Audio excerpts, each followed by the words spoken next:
여러분 안녕하십니까? 라디오 전망대 이용선입니다.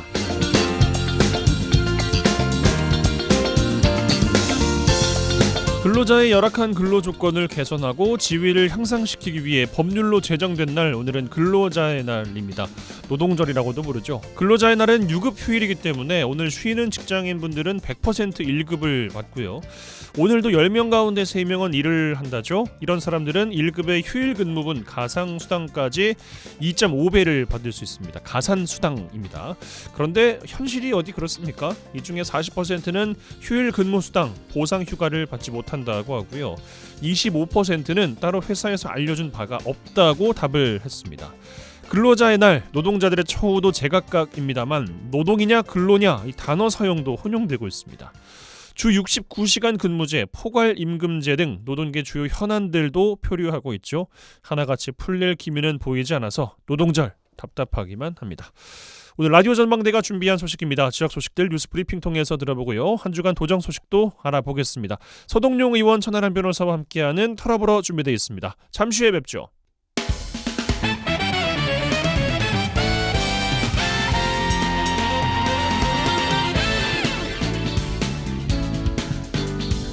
네, 5월입니다. 5월의 첫날, 5월 1일 월요일 라디오 전망대 시작합니다. 먼저 우리 지역 뉴스 정리해보죠. 뉴스브리핑 GBS 뉴스의 차범준 편집장과 함께합니다. 전화 연결돼 있어요. 안녕하십니까? 네, 안녕하세요. 네, 자 여수에서 시작합니다.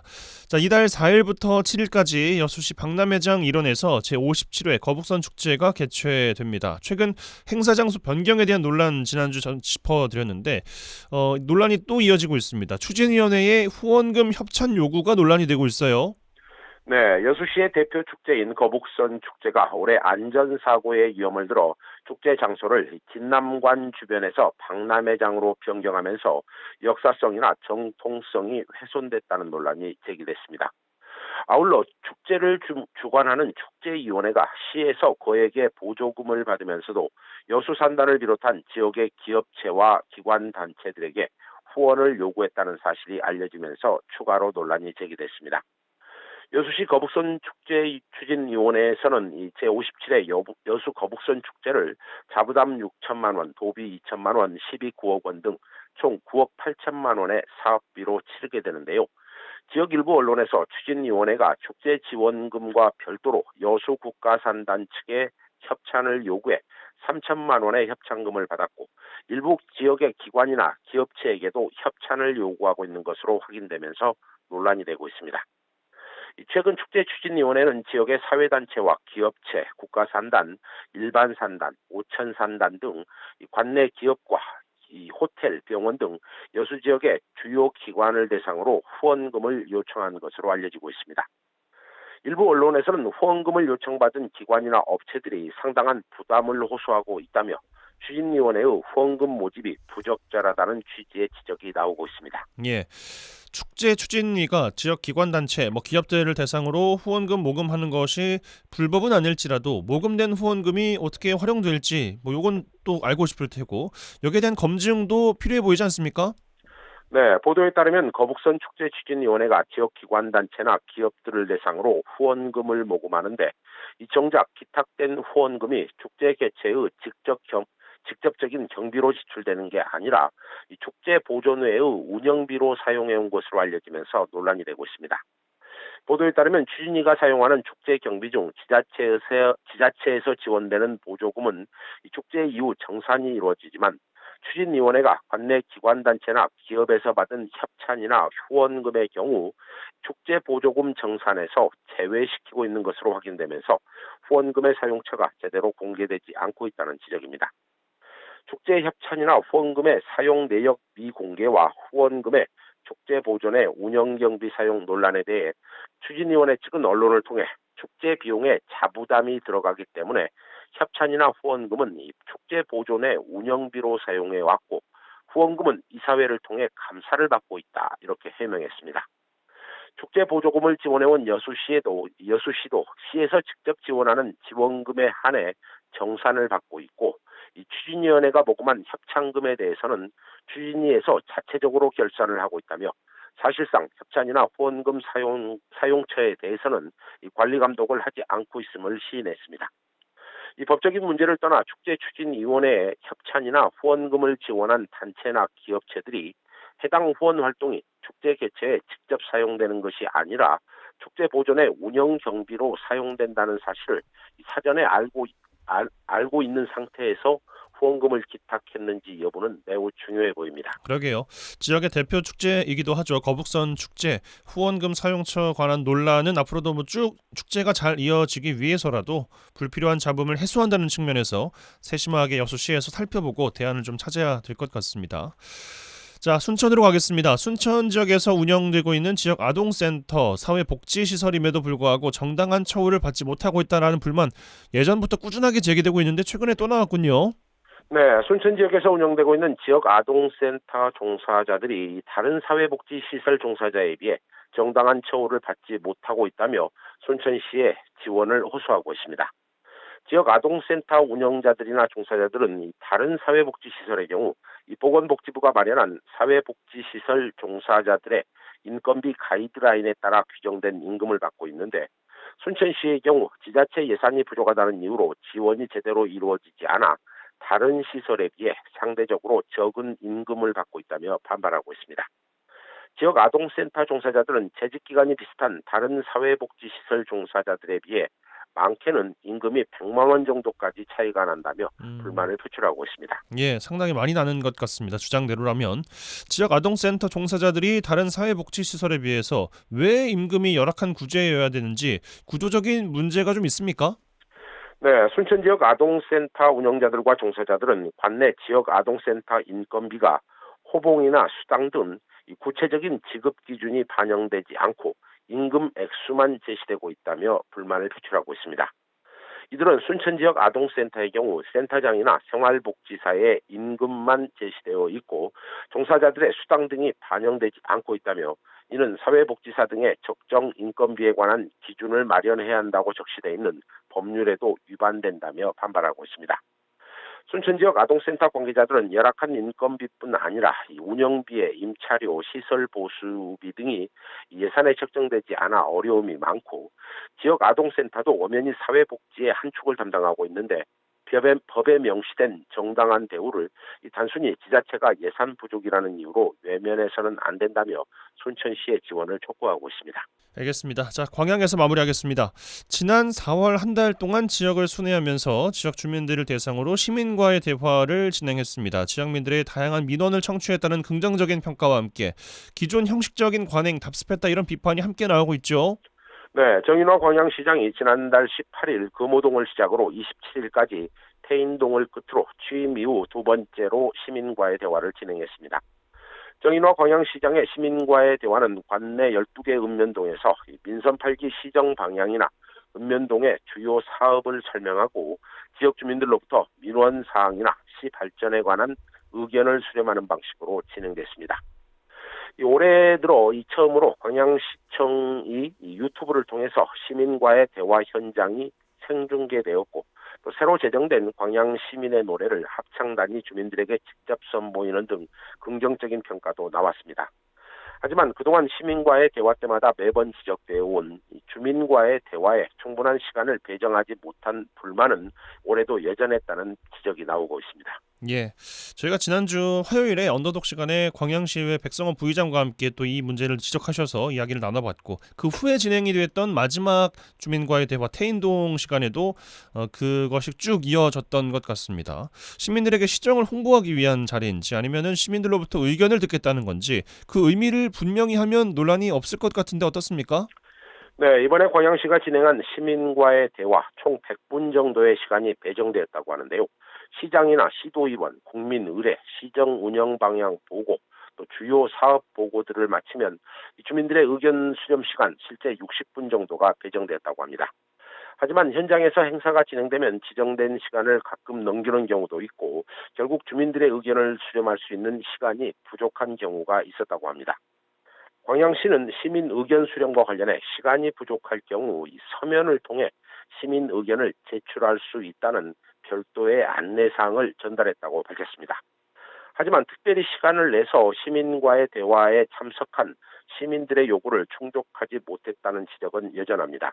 이 진행자님 지적대로 지자체가 주민과의 대화를 진행할 때 주민들에게 시정을 홍보하는 자리인지 또는 주민들의 의견을 듣는 자리인지 이 둘 중 한 가지를 분명하게 선택해서 진행했다면 뭐 이런저런 뒷말이 나오지 않았을 텐데 그 두 가지를 다 하려다 보니 결국 문제가 발생하는 것으로 보입니다. 예, 뭐 반대로 생각하면 시정 홍보 자료, 운영 방향 보고도 서면으로 하면 되는 것이죠. 그 반대 대화를 더 많이 하면 되는 것일 텐데. 알겠습니다. 뉴스브리핑 GBS 뉴스의 차범준 편집국장과 함께했어요. 고맙습니다. 네, 고맙습니다.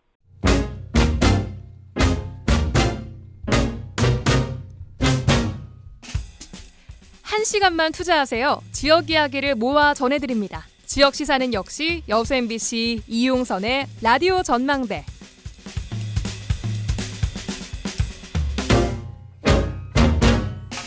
네, 자 라디오 전망대 본격 정치 시사 토크 털어보러 시작하겠습니다. 더불어민주당 순천 광양 곡성 구례을 서동용 의원, 천하람 국민의힘 순천갑 당협위원장 이번 주도 연결해 볼 텐데 먼저 천하람 변호사 전화 연결되어 있습니다. 나와 계시죠? 네, 안녕하세요. 순천의 천하람입니다. 예, 오늘 쉬는 날이잖아요. 네, 물론 저희는 일을 하고 있습니다만, 그렇죠. 예, 어떤 하루를 보내고 계십니까? 네, 저는 오늘 근데 이제 쉬지는 못하고 예. 경기도에 약간 개인적인 일정이 있어가지고 네, 경기도에 뭐 이렇게 왔습니다. 예. 일정이 또 있으시군요. 쉬는 날임에도 불구하고. 네, 그래도 이제 전당대회 끝나고 점점 좀 뭐랄까 쉬는 시간이 좀 많아지고 있어요. 요새 서울 쪽 방송을 최대한 많이 줄이고 있어가지고. 아, 그러세요. 네, 그래서 훨씬 그래도 좀 삶의 질이 좋아졌습니다. 지역을 조금 더 공고하게 하겠다는 전략상이십니까? 뭐 모든 걸 너무 정치적으로 해석하는 거 아닙니까? 뭐 물론 그런 것도 있고요. 또 예. 이제 우리 시민들께서도 특히 정원박람회 기간이니까 조금 더 우리 지역에서 많이 활동해 주셨으면 좋겠다는 말씀들이 많아서 그렇게 할 생각입니다. 알겠습니다. 자, 이야기 또 해보면 한미 정상회담을 당연히 먼저 좀 꺼내야 될 것 같습니다. 네. 국빈 방문하면서 한미 정상회담이 이루어졌고 많은 이야기들이 또 나오고 있는데 일단 뭐 먼저 하나 딱 꼽아서 질문 드리기보다는 총평을 해주신다면 어떤 말씀 주시겠습니까? 안보 면에서는 저는 뭐 나름대로 성과가 꽤 괜찮았다라고 보고요. 예. 근데 이제 경제적인 면에서는 국민들의 기대에 못 미치지 않았나. 뭐 저는 그런 정도로 총평으로 보고 있습니다. 조금 더 디테일하게 그럼 들어가 볼까요? 그러니까 이제 안보 같은 부분에 있어가지고 워싱턴 선언이라는 게 나왔잖아요. 예. 그러니까 이제 이걸 핵 공유까지는 아니고 미국이 핵 전략 무기들을 사용함에 있어가지고 우리랑 협의한다. 그래서 핵 협의 그룹을 만들고 그걸 뭐 분기별로 한 번씩 이렇게 정기적으로 협의를 하겠다라는 얘기가 나왔고. 그러다 보니까 한국이 독자 핵무장은 안 하겠다, NPT 탈퇴는 없다라는 얘기가 같이 이제 붙어 나왔습니다. 그래서 이걸 보고 보수 진영에서는 왜 우리 독자 핵무장 포기하냐라고 해서 비판이 나오고 또 민주당 쪽에서는 아니 이거 뭐 핵 협의라는 게 크게 의미가 있는 것도 아닌데 괜히 북중러 자극하는 거 아니냐라는 양쪽의 비판들이 나오는데요. 예. 외교라는 거는 어찌 보면 100% 만족할 만한 거는 없는 겁니다. 그렇죠. 그래서 이제 저는 사실은 유승민 전 의원 같은 분들도 굉장히 비판하시던데 왜 나토식 핵 공유, 그러니까 좀 더 유럽 정도로 더 강한 걸 못 얻어왔냐. 근데 저는 그런 비판은 솔직히 좀 공감하기가 어려운 게 한 번에 다 할 수는 없어요.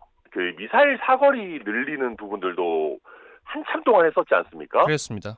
네, 그것도 수십 년 동안 우리가 이제 외교적인 노력을 하고 요구하고 해가지고 차츰차츰 이렇게 늘리다가 또 이제 없애고 이렇게 되는 것이거든요. 그래서 첫 술에 배부를 수 없다는 면에서 저는 보수 진영에서 너무 이거를 박하게 평가하는 거는 좀 기대치가 너무 높은 거 아닌가 뭐 그렇게 보고 있습니다. 왜냐하면 그런 이야기가 왜 나오는지를 생각해보면 물론 첫 술에 배부를 수는 없다는 것은 많은 분들께서 아실 테지만 네. 어디를 간다는 것은 다 정해놓고 가는 측면이 좀 없지 않아 있잖아요. 맞죠. 근데 그 사전 조율이 그러니까 실패한 것 아니냐. 그러니까 다 내줄 거 다 내주고 가서 모양새만 잡은 것 아니냐. 뭐 이런 이야기들 아니겠습니까? 이제 여당의 일각에서 이제 자체 핵무장론 내지는 나토식 핵공유 이야기가 꽤 오랜 기간 나왔기 때문에 국민들의 기대치가 올라와 있는 부분은 저도 이해합니다. 예. 이해하는데 그때도 대통령실은 꾸준하게 이거 우리가 자체 핵 개발 고려하지 않고 있다. 나토식 핵공유도 우리가 원한다고 무조건 되는 건 아니다라는 입장을 유지했었거든요. 그게 사실이고 핵 협의라는 거에 있어가지고 이게 뭐 별거 아니라면 별거 아니지만 그래도 분기에 한 번씩 나름대로 핵 자산에 대해서 우리가 이렇게 협의를 할 기회를 갖는다는 것도 의미가 있는 것이고 또 그 자체로 우리가 이제 나중에 뭐 자체 핵무장으로 뭐 언젠가는 갈지 안 갈지 뭐 봐야 되겠습니다만은 이 핵 자산 운용에 대해서 나름대로 또 노하우를 얻는 것이기 때문에 또 예. 이게 북한에 대해서 하나의 억지력으로 작용할 수 있고 뭐 저는 이런 합의가 외교적으로나 북한에 대한 억지력으로나 봤을 때 무의미하다라고는 생각하지는 않습니다. 그래요. 네. 아쉬운 걸 꼽으신다면 어떤 게 아쉬우셨습니까? 일본과의 관계에 있어가지고 굉장히 양보나 노력을 많이 했고 예. 또 미국과의 관계에서도 도감청 의혹이 나왔는데도 이걸 별로 이제 문제 제기를 안 하면서 결국은 외교적으로 더 큰 걸 얻기 위해서 뭐랄까 때를 기다리는 것인가? 라는 인상을 국민들께서 많이 받으셨을 겁니다. 그런데 이제 거기에 비해 가지고는 물론 안보적인 면에서 나름대로 의미 있었습니다만은 경제적인 면에서 IRA라든지 아니면 반도체 문제 이런 거에서 시원한 답이 나오지 않았기 때문에 저는 그런 문제는 솔직하게 말씀드려서 조금 아쉬운 게 있고요. 뭐 물론 미국에서 립 서비스는 많이 나왔습니다. 뭐 일본과의 관계 개선에 대해서 뭐 깊이 감사한다. 뭐 앞으로 뭐 경제적인 문제도 협의하겠다라는 립 서비스는 많이 나왔지만 우리가 많이 양보한 거에 비해서 즉각적인 성과들은 다소 적은 거 아니냐라는 그런 아쉬움은 있을 수 있을 것 같습니다. 예. 그러면은 뭐 5월쯤에 추진될 예정이라고 하는 한미일 요 정상회담도 기대를 좀 갖고 계세요? 아니면은 그냥 요 정도 수준이겠다라고 보세요? 외교 선진국이라는 것은요, 뭔가 대단한 게 갑자기 나타나지 않습니다. 그러니까 이번에 미국도 한미 정상회담을 앞두고 관계자 발로 서프라이즈는 없을 거다. 그러니까 깜짝 놀랄 만한 일이 없을 거다라는 것이었거든요. 예. 우리도 사실 그런 면은 좀 배워야 됩니다. 그러니까 미국도 트럼프 대통령이 있을 때는 좀 깜짝 카드들이 많이 나왔습니다만은 외교라는 거는 좀 예측 가능해야 되거든요. 그래서 한미일 회담도 뭐 나름대로 뭐 이런저런 성과나 뭐 북핵에 대한 억지나 뭐 대만 해협에 대한 어떤 여러 가지 공조 문제나 논의는 되겠지만 획기적인 해결책 같은 거는 나오기 어려울 것이고 애당초 저는 획기적인 해결책이라는 게 존재하는지도 잘 모르겠습니다. 알겠습니다. 뭐 요 이슈는 이 정도로 여쭤보고 자 국민의힘 이야기로 좀 넘어가 보겠습니다. 윤리위원회 저희가 지난주 그 월간 터러블에서도 이야기를 좀 나눴었는데 최고위원들의 설화 때문에 국민의힘의 리더십에 리스크가 있다라는 이야기를 좀 나눠봤었습니다. 어떻게 보세요? 징계가 이제 오늘 오전에 윤리위도 뭐 좀 있었고 이제 어떻게 좀 정할지 뭐 이런 것들 어떻게 좀 보고 계십니까? 이거를 대표가 정리하지 못하고 윤리위까지 왔다라는 것만으로 저는 리더십의 손상이다라고 봅니다. 야하. 왜냐하면 한번 생각해 보십시오. 최고위원들이 선출된 게 사실 그렇게 얼마 안 됐습니다. 맞아요. 네, 제가 낙선한 그 전당대회에서 그분들 선출된 거 아니겠습니까? 그러다 보니 저는 아직 그 아픔이 선명하거든요. 근데 이제 그러다 보니까 선출된 최고위원들을 또 윤리위에서 제재까지 해야 되는 상황까지 왔다. 그러네요. 진짜 안타까운 일이고 이런 것들을 보면 김기현 대표께서 김재원 최고위원의 첫 번째 실언, 뭐 태영호 의원의 첫 번째 어떤 발언 이런 것들이 나왔을 때 굉장히 강력한 경고 조치가 나왔어야 된다. 그리고 다른 당내 주류 의원들도 김재원 최고위원 같은 얘기가 당의 절대 주류의 입장이 아니다. 우리는 정광훈이랑 상관없다라는 얘기가 동시다발적으로 좀 많이 나왔어야 되는데 결국 그런 것들이 부족했고 전광훈 눈치를 봤다는 건지 저로서는 잘 이해가 안 되는데 이렇게 오다 보니까 결국 윤리위 상황까지 왔다고 보고요. 저는 김재원 최고위원은 지금이라도 사퇴를 해가지고 책임지는 쪽으로 가야 되고 그게 사실은 김기현 대표의 리더십을 조금이나마 온존하는 방향이다. 지금 임기 초창기부터 모든 것을 윤리위에 의존하려고 하는 것은 굉장히 리더십에 안 좋다. 저는 그렇게 일단 이게 징계를 하고 말고 얼마를 하고 이런 것보다 징계를 하는 국면 자체가 저는 국민의힘으로서는 매우 안 좋은 그림이다. 그렇게 보고 있습니다. 예, 말씀하신 취지는 공감을 하겠는데 예를 들어서 어떤 징계가 나오면 당에서 이렇게까지 할 수 있겠구나라는 것의 취지로 본다면 향후에 어떤 리스크를 줄이는 데 도움은 될 수 없을까요?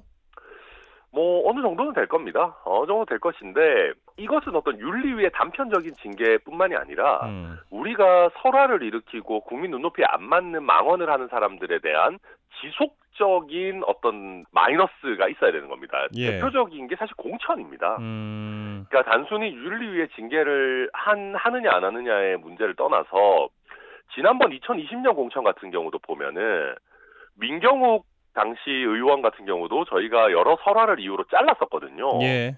근데 지도부에서 다시 호떡 공천을 해가지고 다시 민경욱을 살리느니 마느니 하다 보니까 전체적으로 굉장히 안 좋은 형태로 이게 되는 겁니다. 그래서 예. 저는 윤리위 징계도 중요하지만 말 함부로 하는 사람들에 대해서 공천의 어떤 그 배제가 오히려 더 중요한 과제 아니냐 뭐 그렇게 보고 있습니다. 네. 알겠습니다. 민주당으로 와서요. 지난주에는 못 여쭤봤는데 그 박광훈 원내대표가 새롭게 선출이 됐잖아요. 네. 비명계라고 알려져 있고 네. 어떻게 좀 전망하십니까? 앞으로의 정국에 대해서? 확실히 민주당이 그래도 위기의식이 조금 더 있다. 사실 여러 지표나 뭐 여론조사 결과나 재보궐 결과나 이런 걸 봤을 때는 국민의힘이 더 위기의식 가져야 되는 상황이거든요. 예.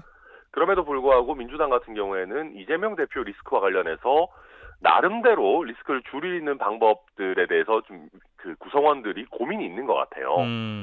그러다 보니까 1차 투표에서 압도적인 과반으로 박광훈 의원을 선택을 했고, 이렇게 되면은 나중에 이재명 대표 리더십에 문제가 있을 때도 훨씬 더 부드러운 어떤 전환들이 가능한 여러 옵션이 생기는 것이거든요. 예. 저는 그래서 이런 민주당의 위기의식은 국민의힘에서도 좀 본받아야 되는 것 아닌가 그렇게 보고 있습니다. 예. 알겠습니다. 순천으로 좀 넘어오겠습니다. 지역 이슈도 좀 살펴봐야 될 것 같은데 어떤 뉴스를 좀 여쭤보지 고민을 하다가 요걸 골라봤습니다. 네. 5대 산업 핵심 전략이라는 것을 최근 발표했어요.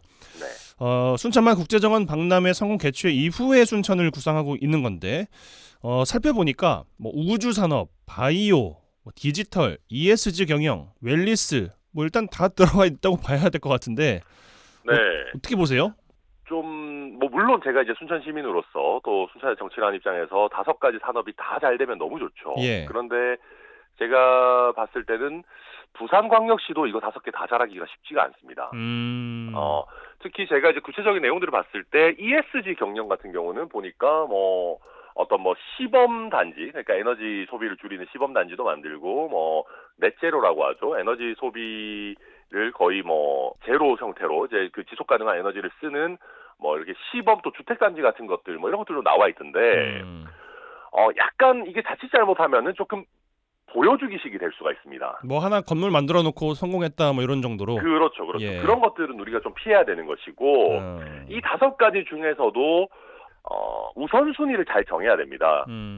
그리고 이게 디지털 이러면은 뭐 너무 광범위한데 세부 내용들 보니까 웹툰 산업을 좀 더 키우겠다 이런 거는 좋아요. 예. 이번에 특히 제가 그 대통령과 만찬하는 그 자리에도 갔었는데 거기에 실제로 순천에서 웹툰을 그리는 디자이너가 대통령께 더 많은 지원을 또 요청하고 또 대통령이 거기를 수락해가지고 지금 순천시에서 구체적인 계획을 협의하고 있는 걸로 제가 알고 있습니다. 그래요. 그래서 이런 구체적인 내용 있는 것들을 오히려 더 좀 키워야 된다.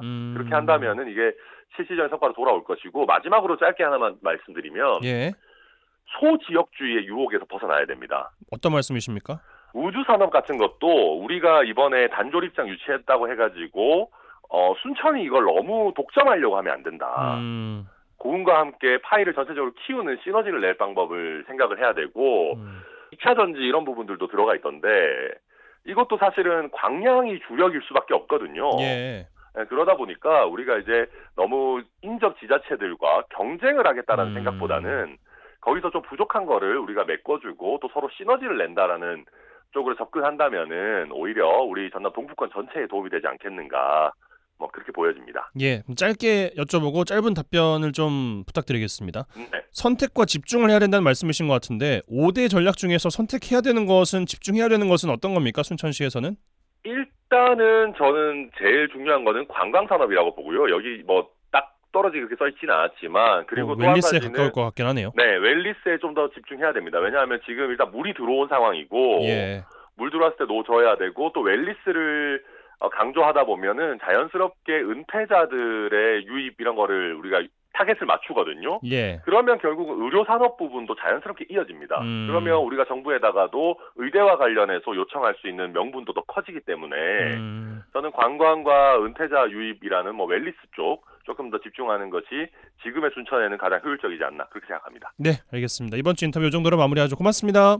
네, 감사합니다. 네, 지금까지 털어불어 천하람 변호사와 함께했습니다.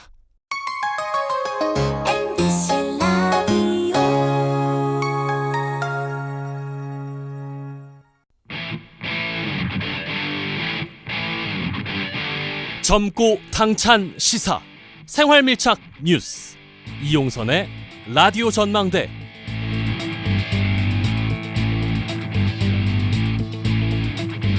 네, 라디오 전망대 본격 정치 시사 토크 이어가겠습니다. 더불어민주당 순천 광양 곡성 구례을 서동용 의원 전화 연결돼 있어요. 나와 계시죠, 의원님? 예, 안녕하세요. 서동용입니다. 예, 오늘 근로자의 날인데 어떻게 보내셨습니까? 예, 저는 공무원이어서 근로자가 아니죠. 일을 하고요. 예. 저희 이제 당이 국회 보좌관들은 공무원 신분이기 때문에 정상 출근을 하고 당직자들은 또 노동자의 신분이기 때문에 출근 안 하시고 이래서 그런 게 있군요.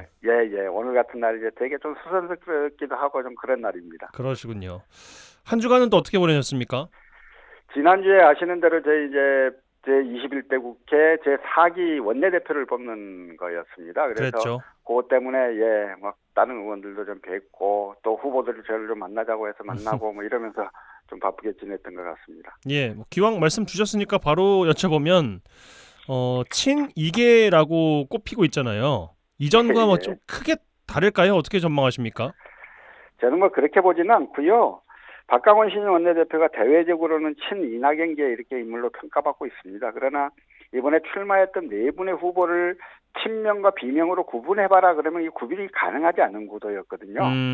잘 아시는 대로 처음부터 이제 양강 구도를 형성했던 게 박강원, 홍익표 두 분이었는데 예. 이 두 분 다 지난 대선 경선에서는 이낙연 캠프에서 일했던 분들 아니에요. 그래서 이제 그 박강원 원내대표에 대해서는 당 내에서도 온화하고 안정적이고 균형 잡힌 의정 활동을 했던 평가가 많고요. 이번 원내 선거 과정에서도 계파 구분 없이 많은 의원님과 소통을 하는 모습을 보여주셨습니다. 그래서 이제 이번에 박강원 원내대표의 선택한 것이 당 지도부의 안정과 당을 통합할 수 있는 후보였기 때문에 선택했다고 보여지는 것이고 이걸 당내 구도하고 연결해서 보는 것 이건 조금 더 그 영향은 미미하지 않았을까 이렇게 생각이 듭니다. 예. 그러니까 왜 질문을 드렸냐면 이미 많이 보셨겠습니다만 비명계라고 꼽히고 있는데 압도적으로 이제 과반 이상 득표를 해서 당선이 됐잖아요. 그래서 여기 안에서도 어떤 당내 민심이 반영된 건 아니냐 이런 분석들 있었던 것 같습니다. 네, 그러니까요. 전체적으로 지금 내년 총선을 1년 앞두고 여기서 어떻게 당 지도부가 좀 안정돼 갈까 이런 부분들에 대한 고려들이 컸던 것 같아요. 의원들이. 예. 박강원 원내대표를 선택한 데는 당내 구조에 대한 고려는 크지 않았다. 그렇게 좀 판단이 듭니다. 알겠습니다. 그럼 앞으로 정부와 여당과의 관계에서는 좀 어떤 역할을 해주기를 기대하십니까? 의원님께서는? 일단 이제 박광원 원내대표가 당선 직후에 현 대여 관계에 대해서 발언을 한 바가 있어요. 예. 보완해야 될 점이 많다. 그러면서 대화와 타협을 통해 국회법과 헌법 정신에 맞게 국회를 운영하도록 노력하는 것이 중요하다. 이렇게 언급을 했거든요. 앞으로 박광원 원내대표는 가능한 여당하고 대통령실에 대해서 대화와 협상을 더 적극적으로 하라라고 요구해야 하고 그러기 위한 노력을 할 것으로 보여집니다. 지금은 정부와 여당이 야당을 국정 운영의 한 축으로 파트너로 인정을 안 하는 거거든요. 그래서 신임 원내대표가 정부 여당에 대해 이 부분에 대한 태도 전환을 강력하게 요구하는 일로부터 시작해야 되지 않을까 이렇게 생각합니다. 예, 알겠습니다. 한미 정상회담 이야기로 좀 넘어가 보겠습니다. 어떤 게 가장 인상적이셨어요? 총 다 보고 나서. 일반적으로요. 대통령이 정상회담을 이렇게 다녀오면 국익에 대한 평가가 되게 강조되잖아요. 예. 그래서 회담 성과에 대한 논쟁이 있을 수는 있겠지만 대체적으로는 국민들의 평가가 긍정적으로 나오는 것이 일반적인데요. 윤석열 대통령은 외국만 다녀오면 지지율이 계속 떨어지는 놀라운 성과를 보여주고 있어요. 지금 이번 회담에 대해서 뭐 여러 가지 평가가 가능하겠습니다만 저는 국빈 만찬 초대를 받아서 모든 걸 다 내주고 온 정상회담이다 이렇게 평가를 하고 싶고요. 이번 정상회담에 대해서는 보수 언론 중에서도 비판들이 되게 많은 걸로 저는 알고 있습니다. 사실 이번 한미 정상회담을 하러 미국을 가기 전에 국민들이 가장 기대했던 건 반도체, 자동차, 배터리 이런 경제 문제에 대한 국익의 성과를 바랐었던 거거든요. 그렇습니다. 그런데 이 부분에 대한 논의조차 없었던 것으로 드러났잖아요. 그리고 많은 국민들이 되게 자존심 상해했던 미국의 불법적인 도감청에 대해서는 유감 표명조차 없었고요. 이제 이러한 일련의 과정들이 있었는데 저는 이번 정상회담 과정에서 가장 인상 깊었던 게 그 정상 공동성명 발표 기자회견장이요. 그때 보셨겠지만 미국 기자가 뭐 질문을 하나 했어요. 지금 미국과 중국의 갈등이 점점 커지고 있고 그래서 이것으로 인해 그리고 또 한편 바이든 대통령 개인의 재선을 위해서 대한민국이 피해를 보고 있는 것 아니냐 이런 질문을 했단 말이에요. 예. 대한민국 정부가 미국에 요구하고 따져야 할 걸 미국 기자가 물어봐주는 이런 아이러니하고 부끄러운 상황들이 발생한 거예요. 저는 이 장면이 이번 한미 정상회담 과정에서 가장 좀 인상 깊었던 내용인데요.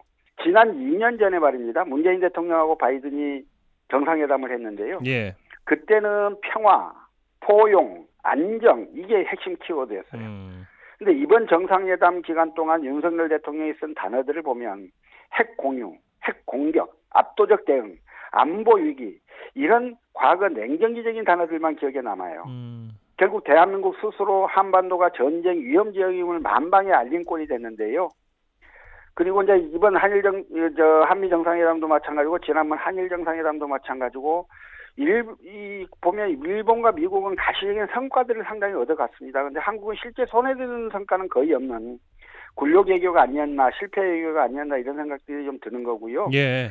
무언가 업적을 좀 남기고 싶어하는 윤석열 대통령 욕심 때문에 대한민국이 진 카드를 다 내주고 상대방의 선의만 바라보는 그런 실패한 회담이 되고 말았다 이렇게 좀 평가합니다. 예, 안보 측면에서는 성과가 있었다 뭐 이런 이야기가 있는 거잖아요. 근데 말씀하신 거 보면은 전혀 그것도 아니라고 생각하시겠네요. 저희는 그렇게 생각하지요. 그러니까 지금 이번 뭐 성과가 뭐냐라고 물으면 그동안에 이제 한미동맹, 뭐 안보관계 이런 부분들이 주로 구두로 또는 보편적인 인식으로만 공유돼 왔었는데 이걸 공식적인 문서에 남겼단 말이에요. 예. 그걸 이제 뭐 성과다 이렇게 주장할 수는 있을지 모르겠습니다만 정상회담 직후에 대한민국 대통령실하고 여당에서 미국과의 실질적인 핵 공유를 이루었다 이렇게 평가를 했는데 미국이 그거 아니야 이래버린 거잖아요. 그러니까 안보의 성과도 사실 아무것도 없었다고 봐야 되는 거죠. 뭐 이렇게 생각이 들고요. 또 하나 제가 강조하고 싶은 건 이런 문제가 있어요.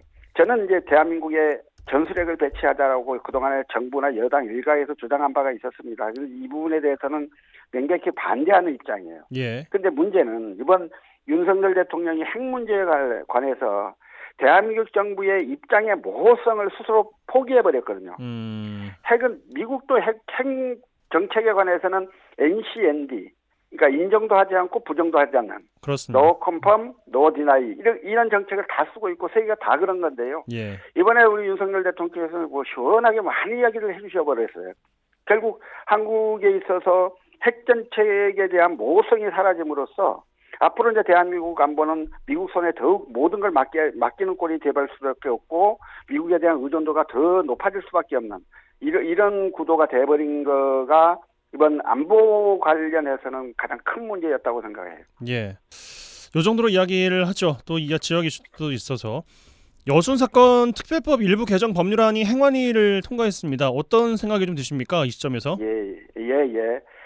지난 10월 달에 제가 유족들 그리고 시민단체들하고 심도 깊은 논의를 거쳐서 그 여성특별법 개정안을 발의했습니다. 지금 현재 특별법의 부족한 부분들에 대해서 좀 발의를 했는데요. 예.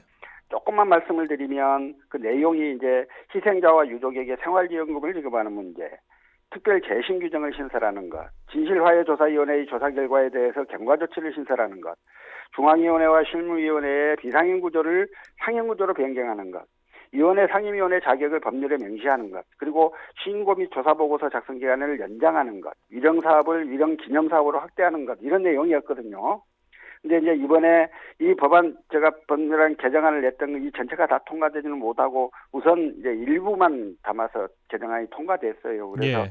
그 부분에 대해서는 좀 아쉬움이 남습니다. 그러나 특별법 시행 이후 이제 문제가 돼 있는 부분들을 조금씩 개정에 들어가고 있는 거니까요. 그래도 개선의 가능성들이 조금씩 열린 거여서 그나마 좀 다행이라고 생각합니다. 예, 말씀하신 것처럼 재산상 피해 보상, 또 유족 생활지원금, 특별 직권 재심 이런 것들은 아직 안 담겨 있는 건 빠진 거잖아요. 결과적으로는. 이번에 이제 행안위 법안 소위를 할 때 제가 사전에 가서 꼭 좀 이거 해달라고 요구를 했는데 조금 힘이 붙였어요. 예. 그래서 이번에는 이제 그 경과 규정만 들어갔습니다만 제가 했던 그 내용들을 다 좀 될 수 있도록 최선의 노력을 다해야 될 것 같습니다. 예, 이 빠지게 된 것에는 어떤 이유가 있었습니까? 그쪽에서 제시를 하기에 법안 소위에서? 예컨대 이제 보상 규정 이런 것들은요 기재부가 되게 반대해요. 지금 전체적으로 경제가 굉장히 나쁘고 세수가 불안정하고 하기 때문에 늘 보수적으로 접근하긴 하죠. 이런 것에 대해서는. 예. 그리고 중앙위원회와 실무위원회의 비상임 구조를 상임 구조로 바꾸는 건 그 정부 기관의 조직을 바꾸는 건데 이것도 행안부에서 반대를 좀 하고요. 이런 여러 가지 것들이 좀 있었습니다. 그래서 곧 또 나머지 것들 중에 몇 가지는 더 좀 적극적으로 풀어보자고 그 행안위 야당 간사하고는 이야기를 나눈 상태입니다. 예, 알겠습니다. 또 한 가지 광양에는 지난주에 저희 이야기도 진짜 많이 나눴던 것 같은데 의원님 생각은 또 안 여쭤봤던 것 같아요. 그 이순신 장군 초거대 철동상 건립 관련 논란 이거 들어보셨죠? 네. 이거 어떻게 보고 계십니까? 제가 지역 국회의원으로서 이 문제에 대해서 찬반 의견을 밝히는 건 좀 부적절하다 이런 생각을 하고 있다는 말씀을 먼저 드리는데요. 예. 이 공약이 이제 정인화 시장이 지난 지방선거 공약이었지 않습니까? 그렇습니다. 근데 그때 그 당시에도 이 자체에 대해서도 찬반 의견이 많았고 현실 가능성에 대해서 논란도 많았습니다. 그 당시 이제 예산을 2천억 하겠다 그럼 2천억 정도 필요하다라고 하면서 이걸 민간 비용으로 되겠다 이랬거든요. 예. 그럼 도대체 민간이 누가 이 돈을 댄다는 말이냐에 대해서 구체적인 방안들이 이야기되지 않았고요. 근데 이제 최근에 시장님이 시민과의 대화를 하러 이제 여기를 다니시면서 이 철동상 문제를 계속 좀 강조를 했어요. 네. 근데 생각해 보면 이 사업을 추진하려면 시의회 동의가 당연히 있어야 됩니다. 그렇습니다. 지난번 예산 심사 때도 광양시가 시의회에 대해서 어떤 자세한 설명이나 설득도 없이 예산안을 냈다가 삭감됐거든요. 그렇다면 지금 이걸 꼭 사업을 추진하려면 정인화 시장이 해야 할 일은 지역 주민의 동의를 얻는 것과 더불어서 시의회를 만나서 이 구체적인 내용과 사업 경과 앞으로의 전망 등에 대해서 구체적으로 설명을 해야 하는데 제가 알기로는 좀 그런 걸 안 하고 계시는 것 같아요. 지난주에 그래서 그 백성호 의원께서도 굉장히 좀 순서가 잘못됐다 이렇게 지적을 또 하시기도 하더라고요. 예. 도대체 시의회를 설득하지 않고 이걸 할 방법이 있는가? 그렇지 않거든요. 자꾸 거기 시민과의 대화에 나와가지고 철동상 추진하겠다고 막 이야기하고 시의회와는 아무 이야기도 안 하고 이거 되게 불통의 모습을 보여주고 있는 거거든요.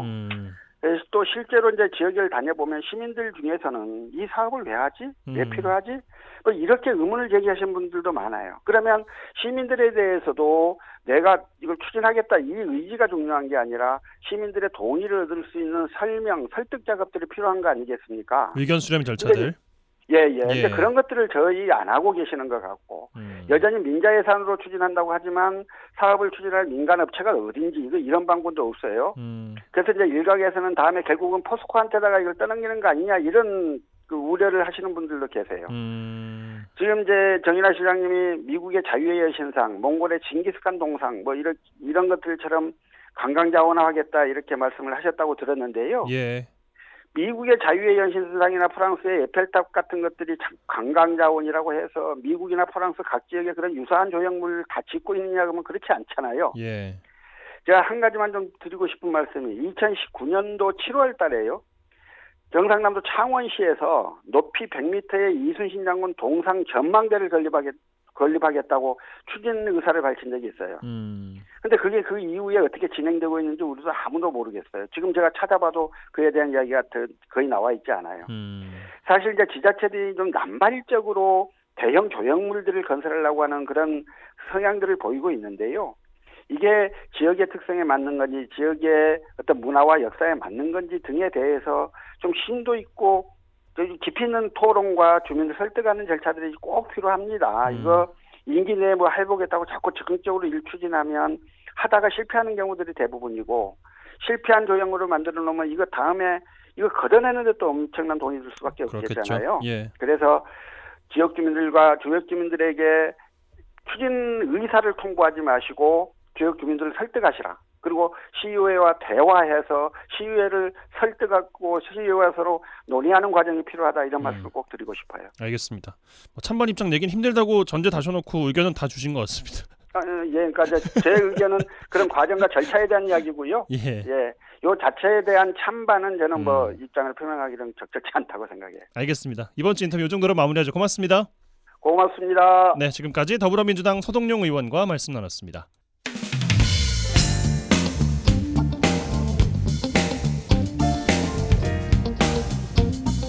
네, 한 주간 주요 도정 소식 살펴보겠습니다. 전라남도 대변인실 방준환 사무관 전화 연결돼 있어요. 안녕하십니까? 예, 반갑습니다. 네, 첫 소식입니다.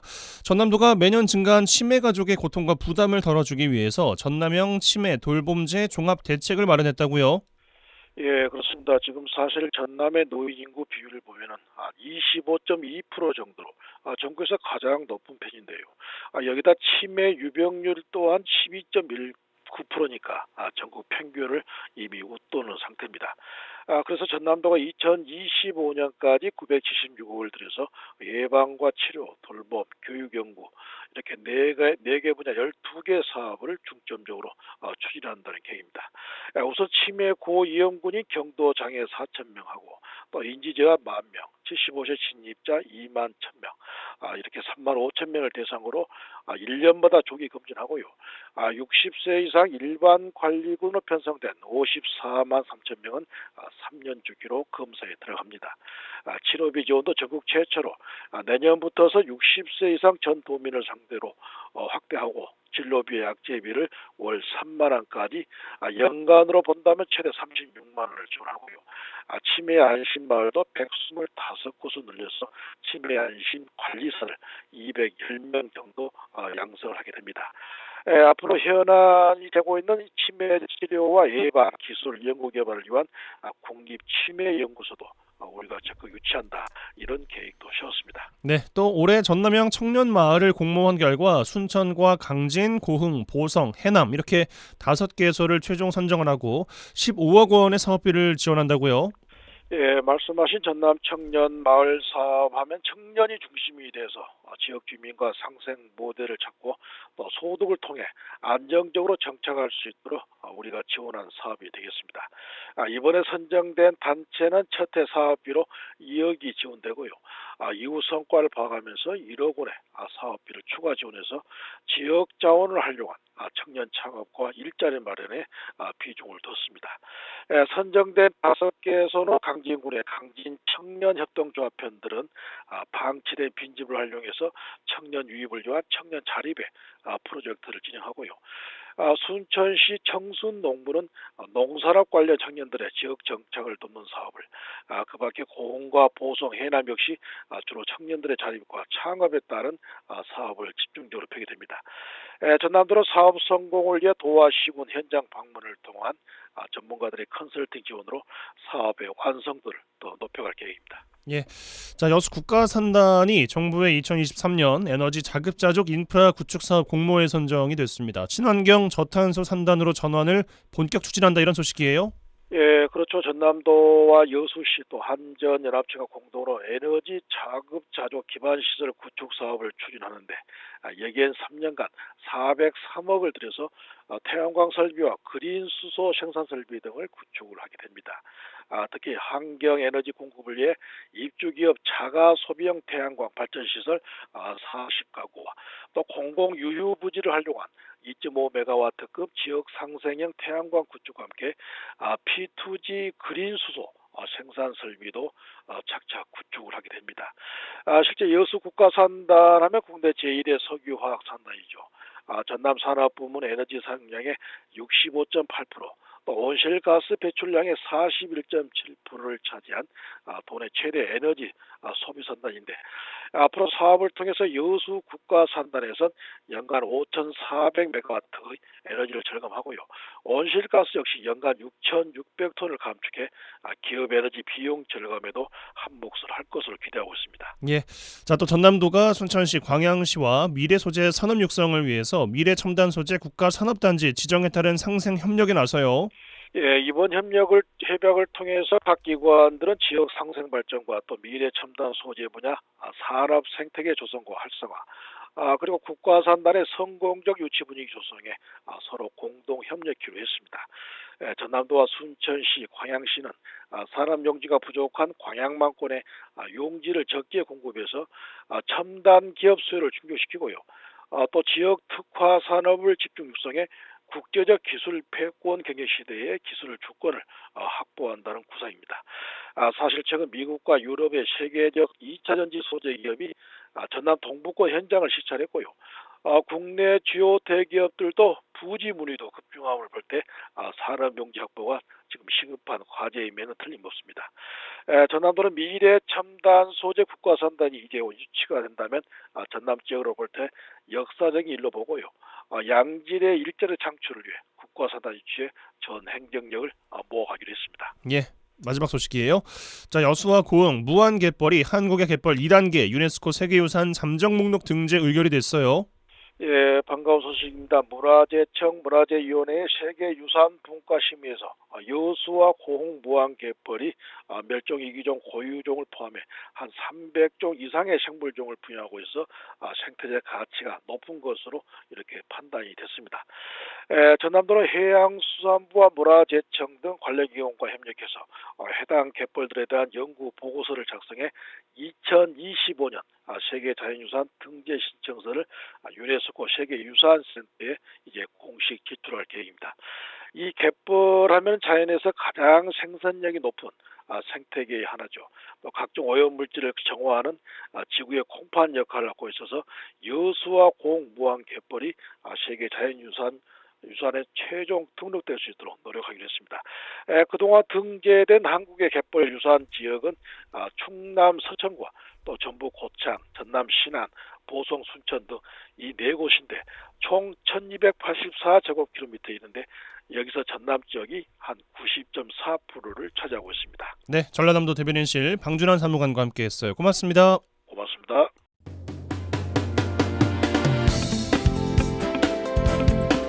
네, 5월 1일 월요일 라디오 전망대 오늘 준비한 소식은 여기까지입니다. 오늘도 고생 많으셨습니다. 마무리 잘하시고요. 내일 뵙죠. 이용선이었습니다.